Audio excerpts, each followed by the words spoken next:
think we are at 1 o'clock, so good afternoon and welcome to LavaSource HR's second HR Hot Topics event. I'm joined today by my colleagues Paul and Claire and an amazing special guest, Neil, who you're going to hear an awful lot about, and Neil's really interesting career as the main thread of today's session. Before we get into the main event for today, a little bit about LavaSource itself, what we do. So we are a talent marketplace, and we provide a service to connect customers with freelance and independent professional talent from all around the world, primarily focused on HR and HR technology. We've recently added, following an awful lot of feedback from customers, some consulting services as well. So this is an extra opportunity for those people who want to work with LavaSource on projects that we deliver for customers, as well as directly for our clients. So if you want any more information about that, then you can either Google LavaSource HR or send us a message and talk to anyone in the team. Now on to the main event. We've got Neil, as I mentioned, who will introduce himself in a moment. I think it's fair to say when we were talking to Neil about today's event, we really thought that the main thrust would be around change and transformation management. And it's an amazing project that Neil has just completed.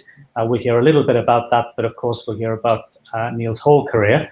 But for legal reasons, we won't go and name names from the previous client because nobody has pockets that deep.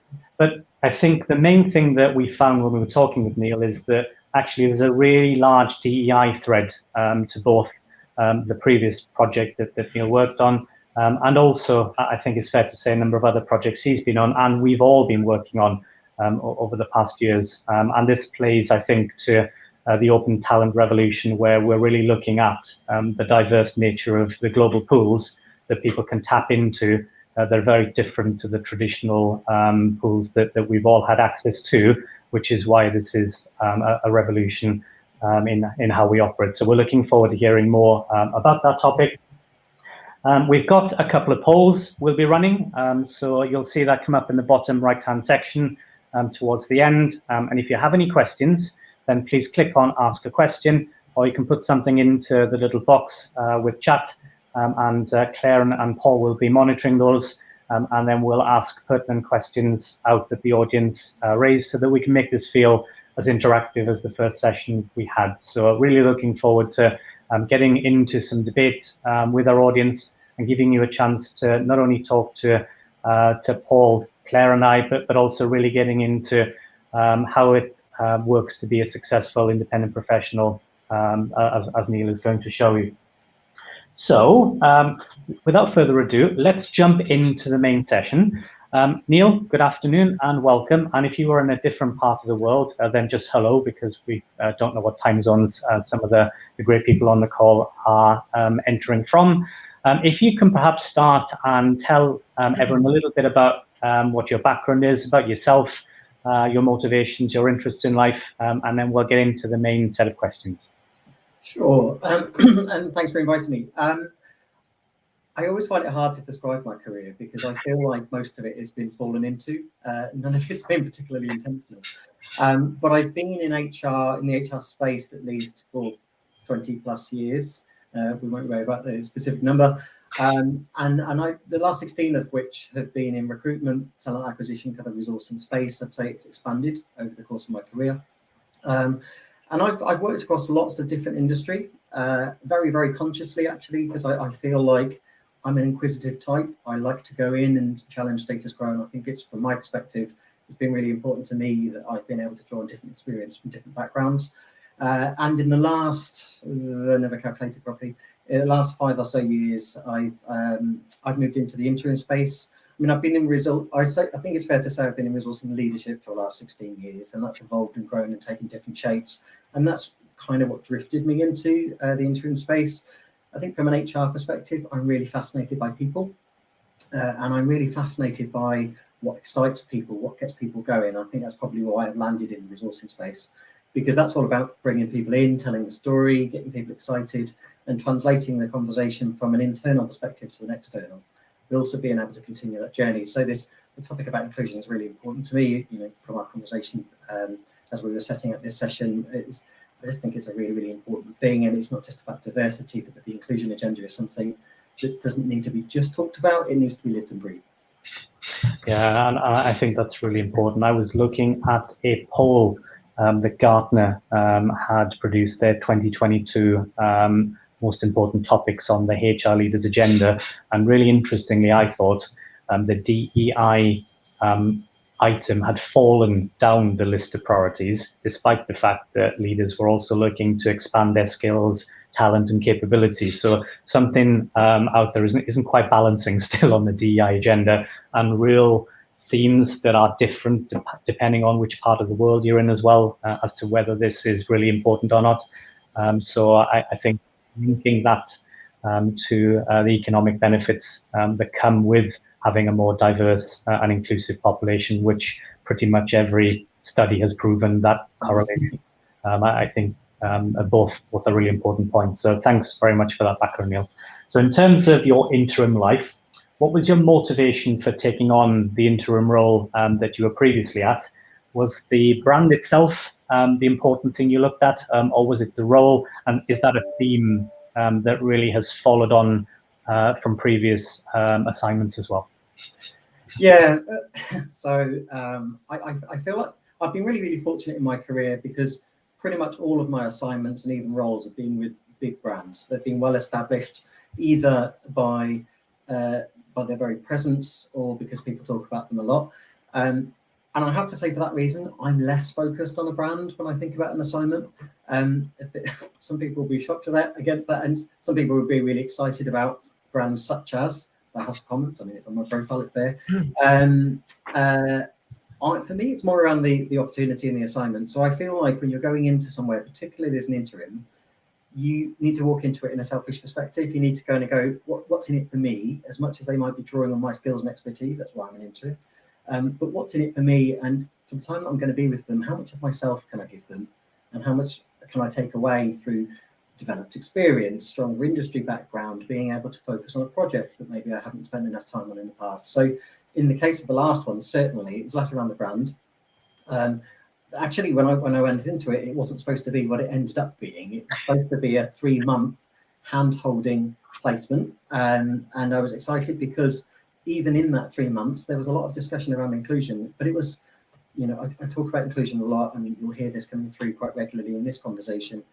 The reason why I went into even such a short-term hand-holding assignment, which I wouldn't normally do, was simply because I heard the topic inclusion, but I didn't just hear it, I felt it. There was real passion, real authenticity about what they wanted to do and where they were going. I just wanted to be a part of it, even for a short time.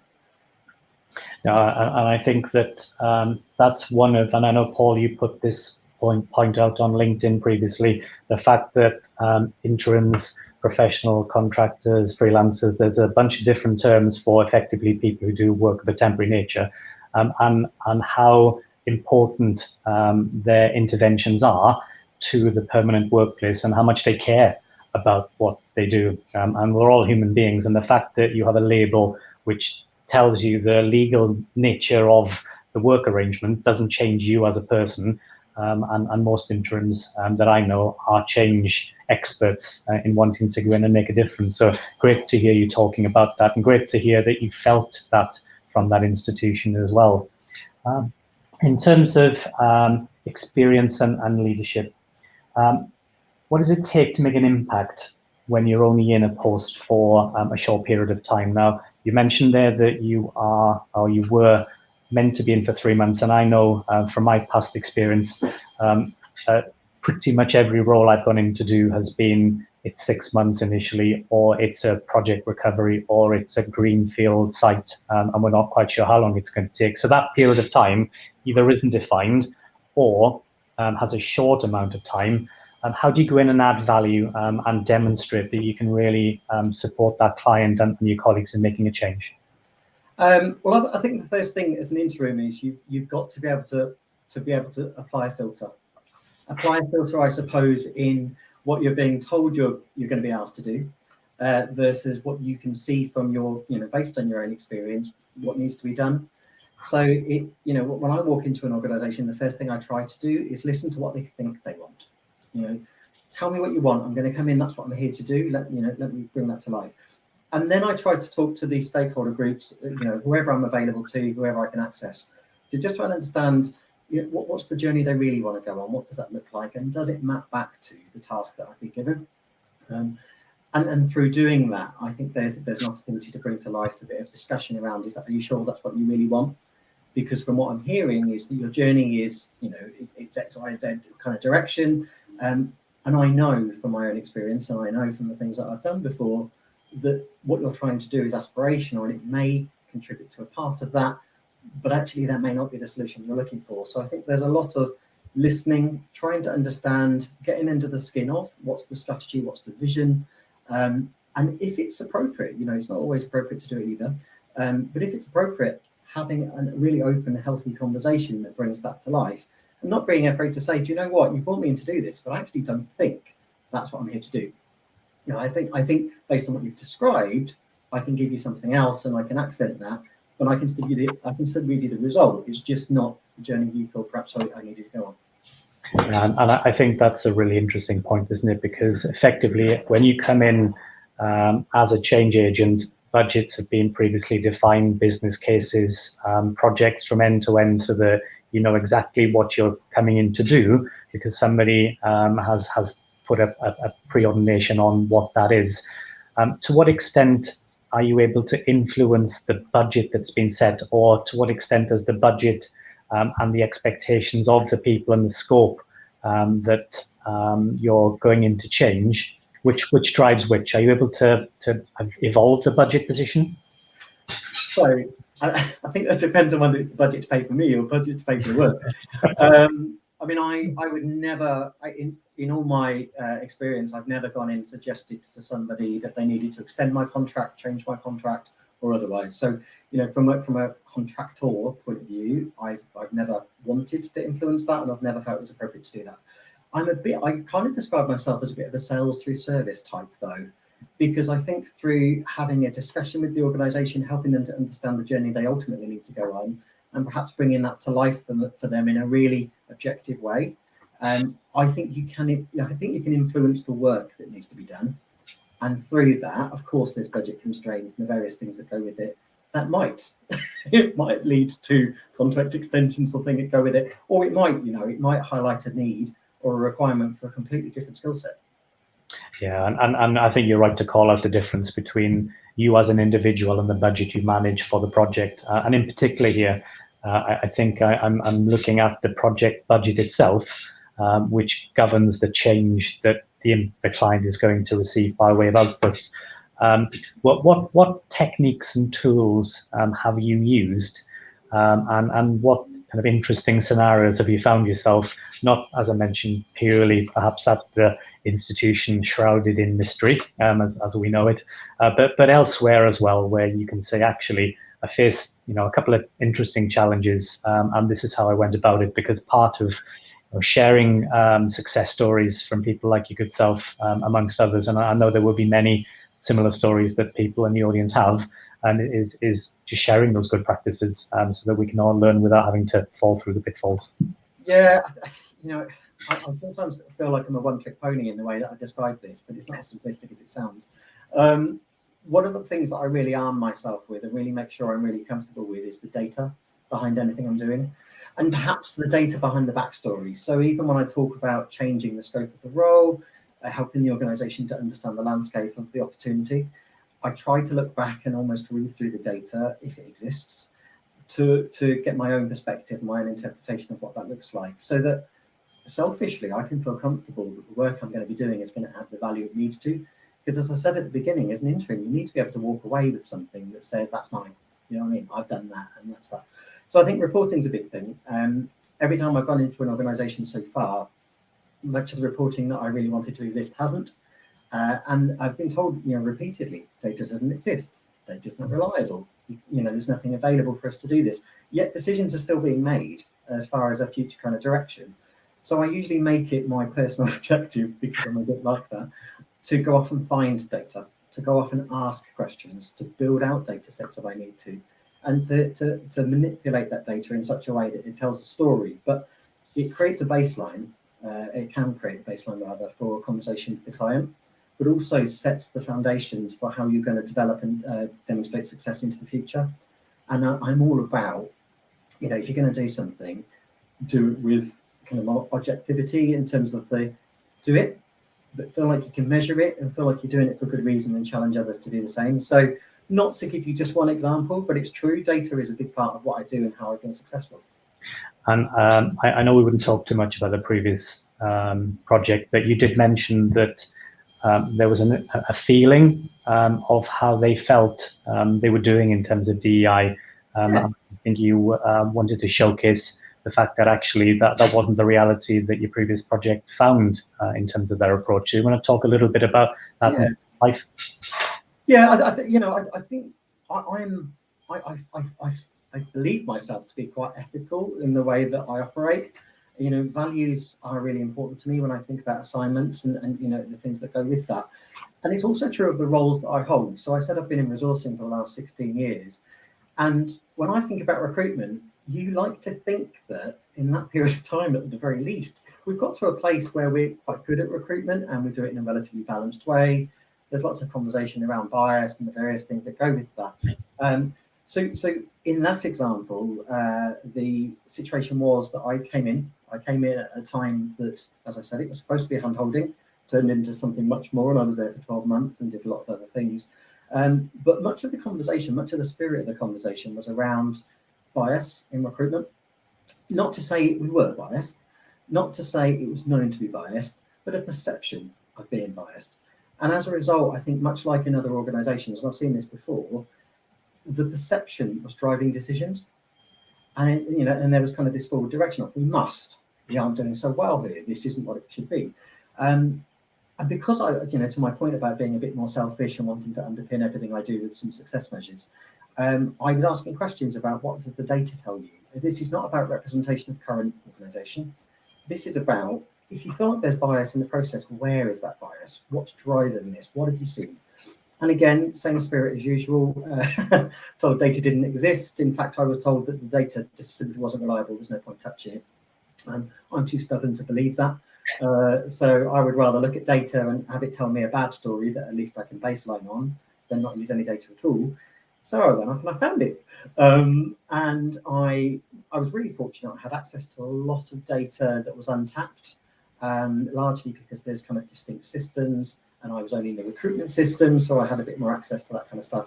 And I looked at the data and I used it to build up what I ended up calling a recruitment diversity data tool, which is kind of a modular kind of filterable tool that gives a read through of the recruitment process. So I was looking at applications, I was looking at interviews, and I was looking at offers. And what I wanted to know was, what does our representation look like as you go through those stages? Does it change? Is it accented in one form or another? Is there a grade variant to it? You know, the kind of that level of manipulation. And as I said, I very genuinely did it for selfish reasons. I wanted to go, but why? But why? Because that's who I am. What transpired to be was a really valuable tool, because it almost said, and I won't go into too much detail on it, but it almost said it's not what you think it is, and it's nowhere near as bad as you think it is. Not to say, and I just need to be really careful with this, because I think diversity is a general issue and it continues to be an issue. But there is a stark difference between we're in crises, as the perception may sometimes read, to we're not doing great, but actually we're doing all right. We're on a direction of travel that feels good. And I built that tool into something that funded like a trend approach. So less looking at individual data, less looking at kind of seasonal variance to the data, but we wanted to see an upward curve in terms of the way that we were changing. So if we couldn't do anything, we could rely on the data to tell us the story to the future. So that's really what I did. And it came to life in the inclusion conversation, simply because there was data that hadn't existed before that was ready and available, that perhaps wasn't being used as much as it could to tell the story in a different way and to focus the mind. I think that's probably the crux of the way that I work. I'm like, let's look at wholesale data, let's do a bit of manipulation and try to understand it, but let's drill in where we need to. So that if we need to make lasting change, let's make it last in the place it needs to. And you've mentioned data there and a number of techniques. If I can drill into a couple, I think you're right perhaps to reinforce the positivity of where things are good, because often people are afraid to talk about diversity for fear of getting into a conversation they don't necessarily know how to get out of, let alone through, and that thwarts an open and an honest discussion about how things can improve. So that's definitely something I think we're as a nation, a population, improving on. But to what extent have you used perhaps tools like unconscious bias recognition within processes, and how do you think that transformation of if you're putting in a new system or you're putting in a new way of working, that translates into help for hiring managers to know how to go about operating processes in a way that is truly transformative, and making them aware that some of the things they were doing before may have fallen into some of those kind of historic traps? So here's me going back to simplism again. So I haven't implemented any tools that focus on unconscious bias or alike, partially because there are still some question marks around AI and how it treats bias and how that's interpreted and carries over. But to be honest, the way that I tend to approach issues like this is more of a learning kind of perspective. I myself I'm a bit of a why person, so I'm like, if you're going to tell me something, that's great, and the example of the diversity is a good one. But tell me the why. What's making you do that? So from my perspective, it's more around training. It's more around it's helping people to understand why do we think in the way that we do, but not in a scary way. So I would always look to the training modules or training availability, the face-to-face ideally, if that's available, to walk people through the experience, walk people through the various scenarios and walk people through that. Not to say to them, you can, you can't, you shouldn't, you should, but almost to get them to think for themselves or raise that awareness and build the understanding of what is it you're doing and why is it you're doing and how could that impact on other people. And I think I've seen this a lot actually more recently. Diversity seems to be coming to the table a lot like this. Let's promote the conversation, but let's not promote the conversation in a specific topic. Let's just start talking around the conversation to the impact of. And I think that's rather than data driving that, I'm much more inclined to go down the people space and orientate and build awareness. Yeah, thank you, Neil. And I know we've got some great people in our audience there that will have experiences of this. If anybody has any strong views on when unconscious bias or techniques of that nature should be used at the moment, and any examples that they have of where it's used, then please do share that information, because it's great to know where, if anywhere, that this is in operation. I know in one of my previous projects, it was a big thing that was being rolled out, and it was a FTSE 100 company, and it was the kind of theme of the day. There are, as you quite rightly point out, Neil, a number of grey areas that quite hard to define whether something sometimes is good or not. But the whole concept of talking about bias is important, and anything that we do to move that forward, I think, is a step in the right direction for sure. In terms of, let's talk about your perception of being an interim within an organization. What do you think are the key benefits to an organization of you coming in from the outside, bringing in perhaps some different perspectives, helping the change journey, and are they transferable to other companies? Or do you think that actually often the skill sets are within a company or entity, and for whatever reason that they're just not going down the route of giving another person the role to do this? But what are the benefits that an interim brings, such as yourself, to a change process? Yeah, I think this comes back to this whole conversation around what's a contractor, what's an interim, and this whole perspective about what do you want somebody to come in and actually do. From my perspective, there's significant benefit of bringing an interim if they're a true interim, in that they should bring objectivity. They should be able to look at the big picture and be able to grasp that quite quickly. And they should be able to hear what you're saying, and to my point earlier about applying that filter and helping them to understand what's ultimately possible and how to create sustainable change. I think those things are really, really important. Obviously, bringing your experience is a big part of that. So you need, as an interim, you need to be able to be seen to have that experience and that gravitas almost from day one. And I think it helps a lot from a personal perspective that you're expected to have that. You've almost got this personal kind of challenge of, they're paying me this money, they know I'm expensive, I've got to go and show them why. And it's a really odd kind of situation to be in, because invariably when you go in, it's the business that are like, you're only an interim, what you're doing talking to me, but at the same time, that's why you were brought in. So I think being able to bring together that objectivity, the stuff you bring from the outside, but be able to blend it into the conversation and the style of conversation that they use internally is a really, really important thing. From an industry perspective, I don't think it makes any difference. I mean, I've consciously jumped around industry, as I said at the very beginning, because I think that's important to me, that's important to my personal growth, and that's important to what I want to add. But it's very dependent on the industry and the role that you're in. I mean, some of them require somebody to be really, really focused, really linear in terms of what their experience has and should be, and the journey that organisations want. So, and I think it's the thing I always find interesting when I'm talking to organisations about an interim role is their own understanding about what an interim should do. Because often that's different. Often it does feel a bit like they're bringing somebody in to plug a gap, when in reality, what they really want is somebody who's got the control and understanding and expertise to be able to come in and do something different.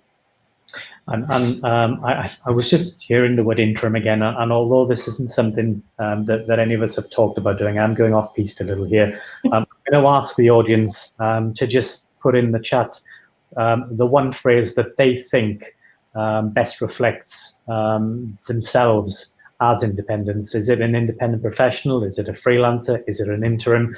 And whilst that's happening, and we're going to perhaps go to a poll in a moment and do poll number one, I'm going to ask Paul, because I know Paul, you'll have some strong views on this. What do you regard yourself in terms of if you had to call yourself one phrase, what would it be?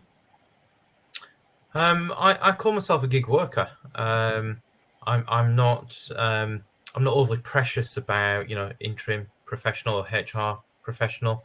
I think some people are, because they're in specific sectors or they deliver specific services back. So I think my role is slightly different, maybe. So maybe that's why I'm a little bit less sort of precious about it. But Neil, I'm going to put Neil on the spot, really. Does it matter to you whether you're an interim or a gig worker or a contractor or a limited company? Not particularly, no. I mean, when I've gone out and taken placements, I've done day rate, I've done salary, I've done whatever. I think it is about the role, but I think it's the way that other people identify with you that's the difference. The gig worker, I would never use that expression, right? Not because there's anything wrong with it, because I identify with it. It's just not in my natural language. I think for me, using the term interim versus contractor sets you apart in a way that creates an expectation. But it can be achieved from either. But equally, listening to your story, and obviously we spoke before the call as well, the work that you've done and what you've achieved, it's almost to some extent academic. It's just that contractual basis in which you've engaged with the end user, in this place, the House of Commons, because what you've delivered hasn't changed regardless of that status or that contract. It's just that by having longer there, you've had a bigger opportunity and more opportunity to leave a more sort of lasting legacy behind. Is that fair? Yeah, I think it is. I think I've maybe the difference of me going into the organisations I have, and regardless of the title, the name you put to it, has been that I've gone in there for a fixed period of time, and with the intention of being there for a fixed period of time, even if it did get extended multiple times. I knew that I was going to be leaving at some point, and my role there, or my responsibility there, was to create something, or to change something, but in a sustainable way that can be handed over to somebody who's much more long term. Yeah, I just have one additional question mark, if I can, and again, just chatting before the call, Neil, I was really interested to hear the team were fairly used to instability and change, and people had sort of come and gone, and there've been lots of churn, and then they appointed somebody who was not a permanent worker, but you brought the opposite to the environment. You brought stability. How did you do that? By not being a permanent worker? I think it's about being authentic. So when I've gone into a lot of unstable teams, and that's one of the reasons why I've been taken in. When I go in, I take a relatively honest approach. I try to be really, really down to earth and open. So, and I try to acknowledge some of the concerns, experiences, challenges that some of those people have been through. And I think having that empathy is really, really important. But at the same time, you've got to be real. So you've got to go in and say, my role is to do this while I'm here. I'm not going to leave you hanging, high and dry. And I think it's about setting a vision that you stand to and you follow through on. So if you say you're going to do something, then make sure you do it. If you say you're going to support somebody on, be seen to be doing it. And I think it's about building that engagement, but also having those parameters around, I'm here for a fixed period of time. It's not about you getting used to me being here. My role is about making a difference to you and the organisation. And, I have a responsibility to make sure we do that. So let's use this time to its benefit. Yeah, 100%. And I think the period of time that you've been acting as an interim, and we're going to ask the same question we asked Sharon on the last call. How did you transition from being a permanent member of an organisation into being an interim, and what help was available to you? What did you find difficult to do, and how much of a risk did it feel like at the time? And when you look back, did it feel the same level of risk, or was it all obviously worth it? But how long did it take for that to feel like it was the right decision? Yeah, that's a super interesting question. I feel like psychologically I had some personal barriers. I felt like, and I mean, let's be honest, I didn't intend to go into interim any more than I intended to go into recruitment. It just happened, right? The psychological barriers were, am I good enough? Will I be able to get contracts? Will there be continuity? Can I go in and do what those people that I expect them to do are there? And it was only probably in my last 2 or 3 jobs before that I think I got to a place where I was starting to even think about it. And the reason I fell into interim was very simple, because I went into a permanent job. I was asked to go in and deliver quite a significant change. I accepted it because it was a permanent job and I was quite excited about the organisation and what I could do there. But what actually happened was I'd given myself a 12-month window to make the change, just in terms of let's do that and then we'll move into something else. I did it in 4. And I suddenly had this realisation, wait, there's much more that I can offer. There's much more that I can do. And I think when you start to think like that, it almost starts to push that door open and you start to explore that. And had another permanent job come up, I would have been open to it. But as I now say, and I still do say this, because whilst I consider myself an interim, I never say never, right? There could be a permanent job that gets really exciting. But what I always say to people is there has to be enough meat on the bones now. That is to say, it's all very well talking to me about today's picture. I need to know what's going to happen when I finish that, and I need to see that there's opportunity for me to kind of move on from that. So that was the barrier I had to overcome. Honestly, I think it was just a lot. I'm quite well connected across the search networks, and I've got some good relationships, and I was really open, and I asked for a lot of advice. Do you think I could? What do you think of my profile? Where do you think I'd land? All of that kind of stuff. And I think through having that conversation repeatedly, and which I pride myself in, just holding the integrity of who I am and being authentic throughout, and just kind of going, this is who I am, this is what I'm about. If you secure me, that's what you secure me on the basis of. I think I kind of allowed myself to be exposed to it. I'm not sure I targeted that. And then when the opportunity came up and I did my first assignment, I was like, wow, you know what, I can do this. And actually, I quite like it. I quite like being the person that's going in to make a difference, but also potentially challenging the status quo if it's appropriate to do, but also designing what the alternate solution looks like and making sure that happens well. And I think it's the sustainable bit for me that really lives through. Just one last question, if I can, Neil. What would you challenge be to organisations that are thinking of, hiring an interim versus a permanent worker? I was chatting to a HR director on Monday about a role they were trying to fill, and I said, you should be thinking down the interim sort of contract, route, and they were like, no, we want a permanent worker. What's this sort of mindset with organisations that they're struggling to get the head round? It's financial, isn't it? I think there is financial. I mean, obviously everybody knows that financially it's significantly more expensive, but it's a very short kind of period of time if they get it right. I think there's a reputational risk that I think a lot of organisations are starting to worry about. So I think from a challenge point of view, I would argue that you, as you would in any recruitment practice, to do anything, be clear on what you want. be clear on what you're asking for, be clear on what you want the output to be, because from that, you should start with the job, start with the opportunity, and then worry about what the opportunity is and who it should go to, because different skills will lend themselves to different opportunities and environments, and it's not one size fits all. Yeah. And there's nothing wrong with saying, do you know what, we need a contractor, and I use this language very consciously, we use a contractor who can fill a space, because we've got somebody coming in 3 months and we need somebody to keep the wheels turning. There's quite a difference between saying, do you know what, things just aren't where we want them to do, we just need somebody who's got that experience to be able to do it. And those two jobs may gel together, so it might be one after the other or something like that. But it's just understanding the role. Yeah, great question and wonderful answer. So let's pause for a moment and get some interaction with our wonderful audience. So Claire, would you mind bringing up the first poll for us, please? And then if you can look in I believe it will be the bottom right of your screen. You just see the word poll 1 has just popped up. I can ask everybody to just click on that. The question's fairly self-explanatory, so I won't talk to it, but if you could just give your answer. If you happen to be an interim, or if you are working as a permanent member of an organization, doesn't matter so much. We're just really keen to know what your views are on the topic. Fairly evenly spread at the moment. We'll just give that another 20 seconds for people to be able to vote. I noticed there was some mention of a few technical issues earlier, so it may be that people are struggling to interact with some of our technology today. So we'll just give it a tiny bit longer.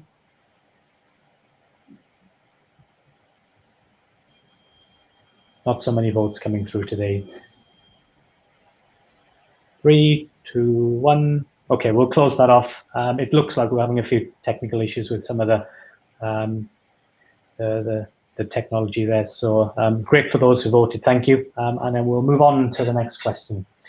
This is on stakeholder management, and I know we've talked a little about stakeholder management as part of some of the examples you've already given.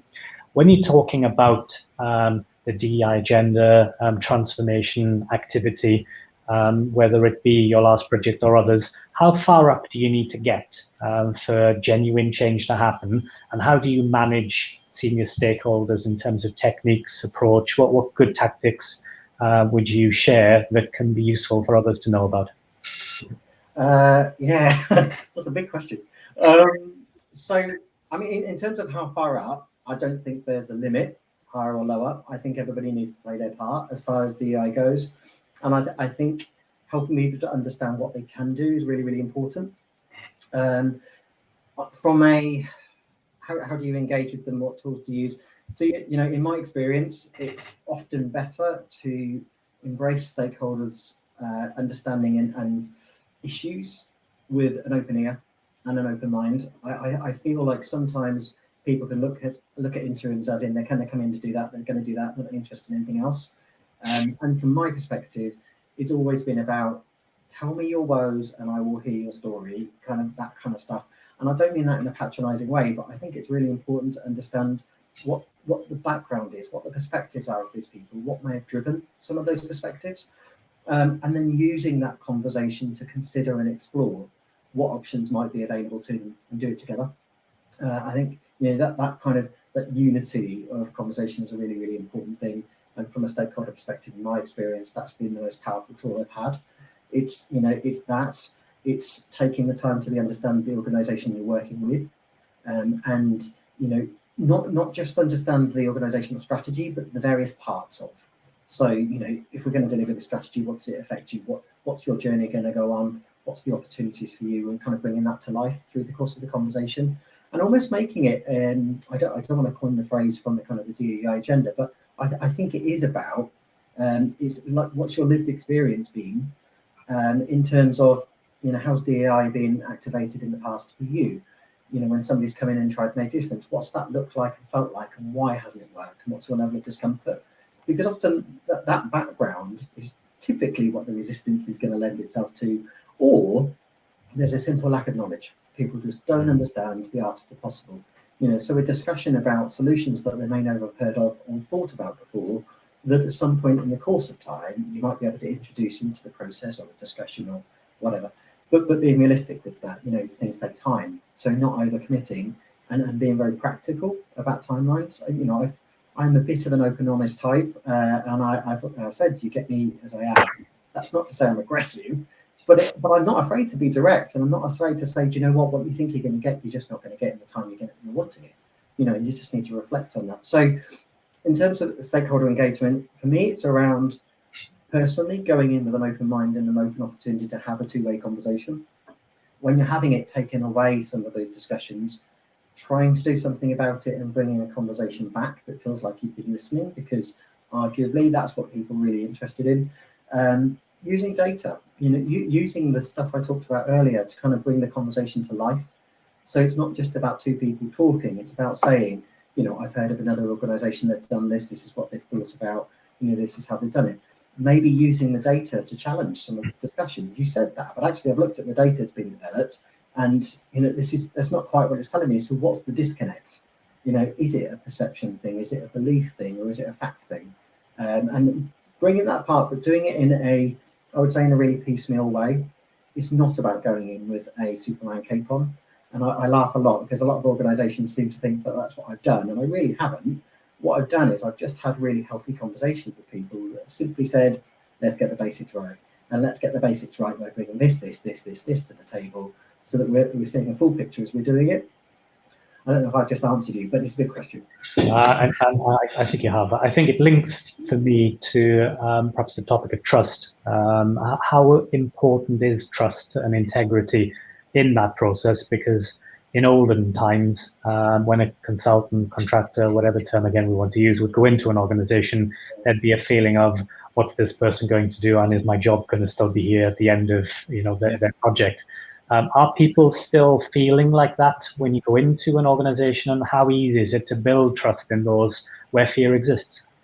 So the simple answer is yes, of course it still exists. I mean, it's not very traditional these days, but there are people that have been in organizations for a significant amount of time. They've been through change. They've put in good intention around things that they've done, processes that have changed, materials they've created, all of the things that go with that, because often people have good intention in producing something, right? And I think when somebody comes in and they talk about change and they talk in a different perspective and they talk about bringing things to life, it can be really scary. And people start to feel like, you know what, you're going to come in and that's going to break this thing I worked really hard to do, and actually I'm really proud of. But I think it's about bringing that to life and just exploring that a bit. So even if the product or the piece of material that they're concerned about, assuming that they're honest enough to share that with you, is, I don't know, pliable, or at least you can cannibalize some of it and draw something out. I think it's about unpicking what those different pieces are. But I think I made a point earlier about acting with integrity and being authentic and following through on your commitments. And I think there is a big difference between going in with a shrouded view and being hidden from people to being really, really visible and really active, even if you sometimes don't need to be. And I think from my perspective, I've been really lucky because I've been in recruitment and everybody's interested in recruitment, so everybody wants to talk to you. But that doesn't remove the trust. It doesn't remove that. What are you going to come in and tell me that I've been doing wrong all that years kind of perception? And I think it's about how you bring that story to life without it saying, do you know what? Can't believe you've been doing that. You've probably been damaging more than benefiting. That links nicely to my last question, which is on the big takeaways from your previous project. What are the key lessons learned that you want to bring to life? Things that maybe you got from the first project that either you relearned again, or that you had the opportunity to avoid the second time, and how can other people learn from some of your great experiences and the things that you might change next time? Yeah, so I mean, I talked earlier about psychological barriers, and I'm not sure I've ever really got over them. So I feel like every time I walk away from an assignment, I need to look back and I need to acknowledge the things I've done. I am very, very proud of myself for have done many of the assignments I've done in recent years, but I don't always acknowledge it while I'm doing it. I just kind of get on. And for me, and I remember from our conversation before this call, I was talking a lot about, I don't like to shout about things because I'm just doing the basics. But actually it's the how I do the basics that I'm really, really proud of, and it's that engagement and stuff like that. So the learnings, I think, are that, you're often more capable than you realise, and sometimes you've just got to give yourself a chance. I feel like I've never worked in the public sector before, so that was a whole new environment, and it was UK Parliament, so it has its own complexity, and I know nothing about politics, and I've got no interest in politics, so it wasn't the best match in the world in terms of my personal interests. But what I got was lots of people-centric interests. You know, I got a lot out of an organisation that genuinely wants to change. You know, and that's not to say it's broken. I think it's weird. We're talking about change, but it's change for the better because they just want to evolve and they want to be a forward-thinking organisation and kind of do the things like that. So, you know, I'm sorry away. But you know, for me, it is that kind of self-confidence. It's drawing on others, because some of the stuff that I put in to the House of Commons I'd seen before.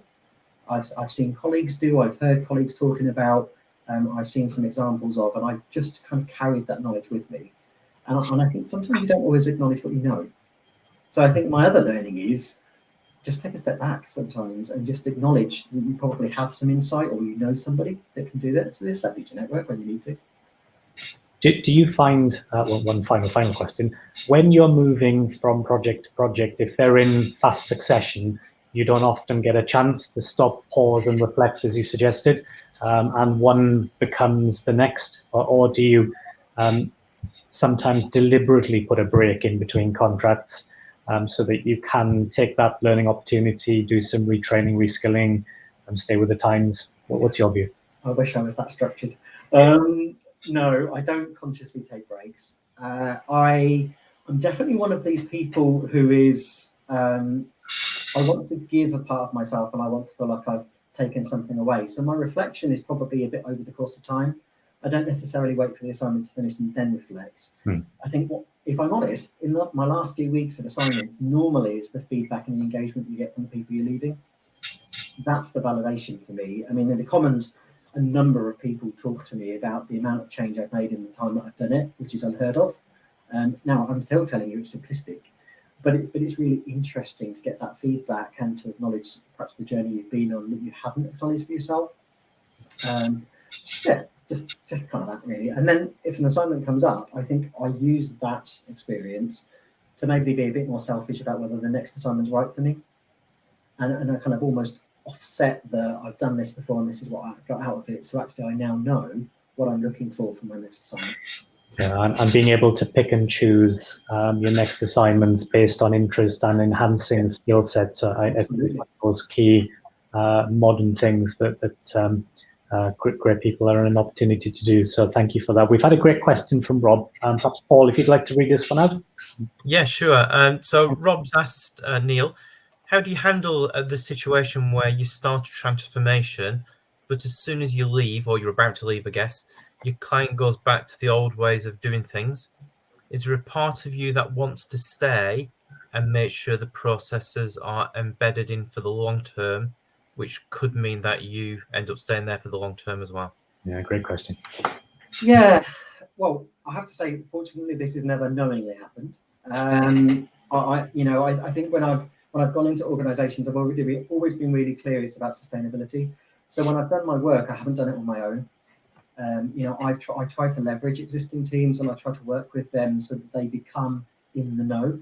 So if I was to drop off tomorrow, that somebody would at least be able to continue the conversation or the journey, whether or not they've got the capability to do it. So I think as I'm going through my work, obviously what I try to do is try to reflect on the impact I'm having, and I try to evaluate as I go on the basis of, I'm saying this, but are you really hearing it? Because you're not sounding like you're hearing it. And if they're not hearing it, then taking steps to make sure that I circle back and take that time to just make it a bit more landed.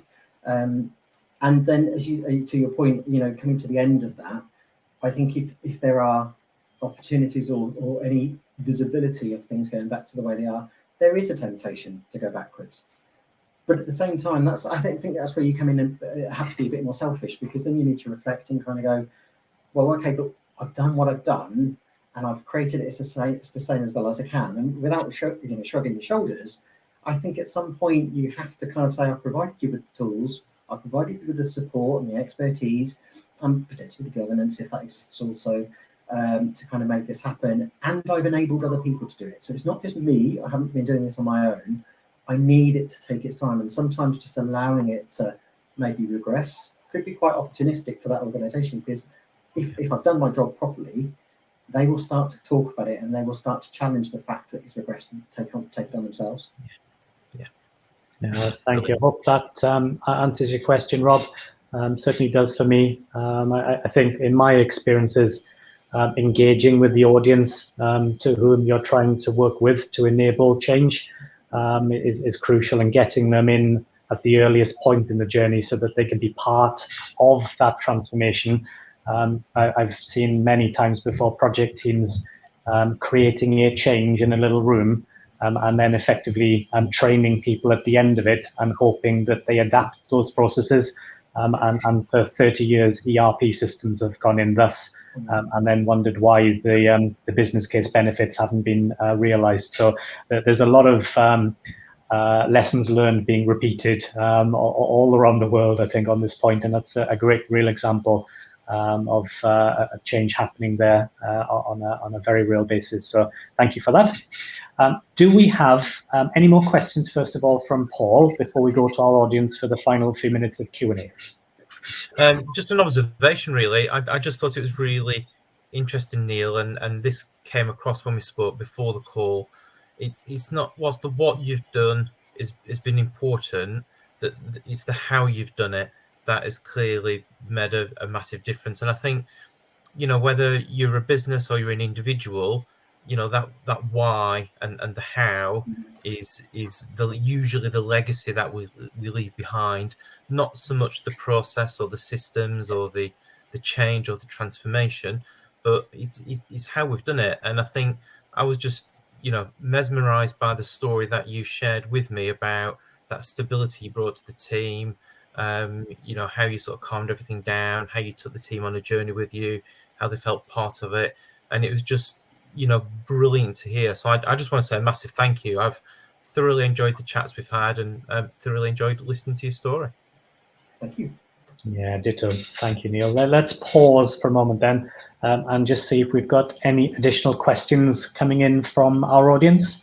Anything that they've heard throughout the session that they'd like to dig into a little more.